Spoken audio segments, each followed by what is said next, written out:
दोस्तों, इस दुनिया का हर व्यक्ति बड़ा बनना चाहता है। हर कोई सक्सेस को अचीव करना चाहता है, लेकिन अगर सिर्फ चाहने से या सोचते रहने से सफलता मिलती तो आज दुनिया का हर व्यक्ति सक्सेसफुल होता। दोस्तों, आप इस वीडियो को लास्ट तक जरूर देखें, क्योंकि इस वीडियो के खत्म होने तक आपको पता चल जाएगा कि दुनिया में ज़्यादातर लोग क्यों असफल हो जाते हैं और कुछ लोग विपरीत परिस्थितियों के बावजूद कैसे अपने ड्रीम्स को, अपने गोल को अचीव कर लेते हैं। एक छोटी सी कहानी मैं आपको बताता हूँ। यह कहानी है 1938 की। एक कैरोली नाम का बंदा था। वह हंगरी आर्मी में था और अपने देश का बेस्ट पिस्टल शूटर था। उस कंट्री में जितनी भी नेशनल चैंपियनशिप हुई थी उन सबको वो जीत चुका था। उसकी लगन, मेहनत और पिछले रिकॉर्ड्स को देखते हुए हंगरी के सारे लोग बिल्कुल कंफर्म थे इस बार के 1940 में होने वाले ओलंपिक्स में कैरोली ही गोल्ड मेडल जीतेगा। कैरोली का एक ही सपना था, एक ही फोकस था कि वो पिस्टल शूटिंग में ओलंपिक में देश के लिए स्वर्ण पदक जीते, और उसने सालों से इसके लिए कड़ी मेहनत और ट्रेनिंग किया था। अब वो अपने सपने से सिर्फ थोड़ी ही दूर था, क्योंकि 2 साल बाद 1940 में ही ओलंपिक्स होने वाला था। 1938 में एक आर्मी ट्रेनिंग कैंप में ट्रेनिंग के दौरान एक एक्सीडेंट हो गया। उसके राइट हैंड में एक हैंड ग्रेनेड फट गया।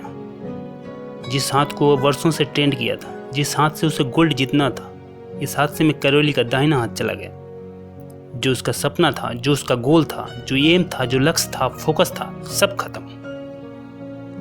अब उसके पास 2 ही रास्ते थे। एक कि वो कहीं छुप जाए, पूरी जिंदगी आंसू बहाए, अपने किस्मत को कोसे, या उसका जो सपना था, जो गोल था, उसको पकड़ के रखे और उसके ऊपर फोकस करे। उसने फोकस किया उस पे नहीं जो चला गया, उसने फोकस किया उस पे जो उसके पास था, उसका लेफ्ट हैंड। एक ऐसा हाथ जिससे वो लिख तक नहीं सकता था। उसने डिसाइड किया कि वो अब अपने लेफ्ट हैंड को ही दुनिया का बेस्ट हैंड बनाएगा। 1 महीने तक उसका इलाज चला और ठीक 1 महीने बाद उसने अपना ट्रेनिंग शुरू कर दिया अपने लेफ्ट हैंड से। ठीक 1 साल बाद 1939 में वो वापस आया, जहां हंगरी में नेशनल चैंपियनशिप हो रही थी। सभी कम्पिटिटर्स जो इस शूटिंग चैंपियनशिप में पार्टिसिपेट करने आए थे, कैरोली को देखकर चौंक गए। उन्हें लगा कि वाह, ये होती है स्पोर्ट्समैन स्पिरिट। इतना कुछ होने के बाद कैरोली यहाँ हमारा हौसला बढ़ाने आया। किसी को पता नहीं था कि वो 1 साल से अपने लेफ्ट हैंड से ट्रेनिंग कर रहा था, तो सब उसका धन्यवाद करने लगे। लेकिन सबको तब झटका लगा जब कैरोली ने कहा, मैं यहाँ आप लोगों का हौसला बढ़ाने नहीं आया हूँ, मैं आपसे मुकाबला करने आया हूँ, आप लोगों से लड़ने आया हूँ। कैरोली का मुकाबला वहाँ उन लोगों से था जो अपने बेस्ट हैंड से निशाना लगा रहे थे, और कैरोली अपने ओनली हैंड लेफ्ट हैंड से निशाना लगा रहा था। इसके बावजूद उसने ये करामात कर दिखाई। वह नेशनल चैंपियनशिप कैरोली ने जीत लिया। उसकी बहुत तारीफें हुई, सब हैरान थे, ये कैसे हो सकता है। चारों तरफ बस यही चर्चा थी। लेकिन कैरोली वहाँ रुका नहीं। उसका तो बचपन से एक ही सपना था, एक ही लक्ष्य था। उसे तो दुनिया का बेस्ट शूटर बनना था। इसलिए उसने अपना सारा फोकस अब 1940 में होने वाले ओलंपिक्स में डाल दिया और ट्रेनिंग शुरू कर दिया। एक बार फिर से सबको लगने लगा था कि हाँ, इस बार कैरोली ही ओलंपिक में गोल्ड जीतेगा। लेकिन 1940 में होने वाला ओलंपिक विश्व युद्ध की वजह से रद्द हो गया। कैरोली का सपना अब फिर से धुंधला होता दिख रहा था। सबको लगने लगा कि अब तो सब कुछ खत्म हो गया। लेकिन हार मान जाए ऐसा कैरोली था ही नहीं। उसने सोचा कोई बात नहीं, आने वाले 1944 के ओलंपिक में अपनी कंट्री के लिए वह स्वर्ण पदक जीतेगा। और उसने अपनी मेहनत और ट्रेनिंग जारी रखा। लेकिन किस्मत भी कैरोली का एक बार फिर से इम्तिहान ले रही थी। वर्ल्ड वॉर की वजह से 1944 में फिर से ओलंपिक रद्द हो गया।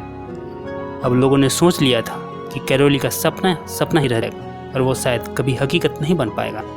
लेकिन किसी को यह पता नहीं था कि कैरोली ऐसे हार मानने वालों में से नहीं था। उसने अपना सारा फोकस और एनर्जी फिर से 1948 में होने वाले ओलंपिक के ऊपर डाल दिया और जमकर प्रैक्टिस करने लगा। और इस बार वो ओलंपिक में भाग लेने के लिए पहुंचा। उस समय कैरोली की उम्र 38 ईयर्स हो गई थी और उसके बाकी कम्पिटिटर्स बहुत ही जवान और जोशीले थे। वे सारे अपने बेस्ट हैंड से मुकाबला कर रहे थे और कैरोली अपने ओनली हैंड लेफ्ट हैंड से।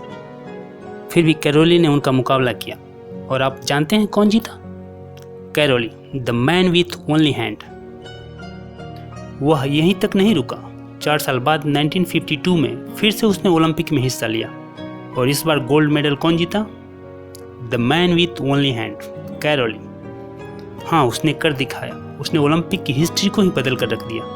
पूरी दुनिया हिल गई कि यह कैसे हो सकता है। लेकिन उसने इम्पॉसिबल को भी पॉसिबल कर दिखाया और आज उसका सपना सिर्फ सपना ही नहीं, हकीकत बन चुका है।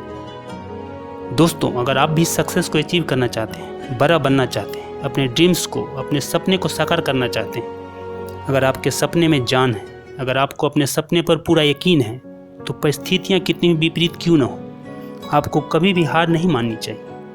रास्ते में मुश्किलें आएंगी, कठिनाइयाँ आएंगी, लेकिन हमें हार नहीं माननी चाहिए।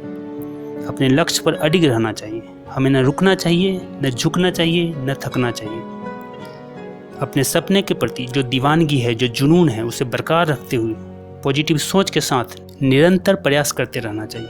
आप यकीन मानिए, एक दिन सफलता आपको जरूर मिलेगी। Best of luck. दोस्तों, अगर आपको ये वीडियो पसंद आया हो तो प्लीज़ नीचे सब्सक्राइब का लाल बटन है, उस पर क्लिक करके इस चैनल को सब्सक्राइब कर लीजिए, जिससे आपको इस चैनल की आने वाली सभी वीडियो की जानकारी आपको मिलता रहे। धन्यवाद।